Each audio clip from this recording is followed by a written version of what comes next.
কখনো কোনোদিন কারো পারমিশন ছাড়া মোবাইলের গ্যালারি চেক করবেন না। কখনো কারো পারমিশন ছাড়া তার ফেসবুকের মেসেঞ্জারে কে কার সাথে চ্যাটিং করেছে এটা করা যাবে না।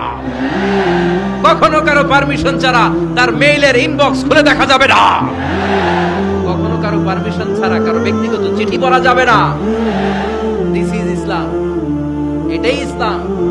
আমরা ইসলামের শুধু নামাজ আর রোজা আর জিকির আর এই দাড়ির মধ্যে সীমাবদ্ধ করেছি। প্রত্যেকের একটা প্রাইভেসি আছে না নাই?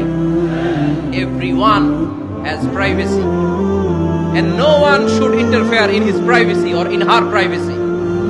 প্রত্যেকের একটা প্রাইভেসি আছে না নাই? মানুষ ছোট হলেও তার একটা সম্মান আছে না নাই? এজন্য ছোট্ট বাচ্চাদেরকে কখনো প্যান্ট খুলতে বলবেন না।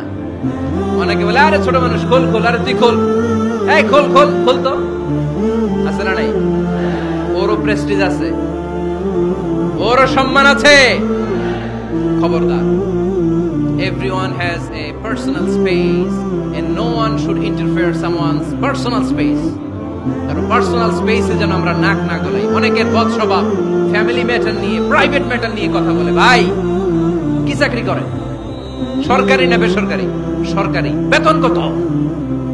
ওনার বেতন কত? এটা দিয়ে আপনার কি লাভ? ঠিক কি না?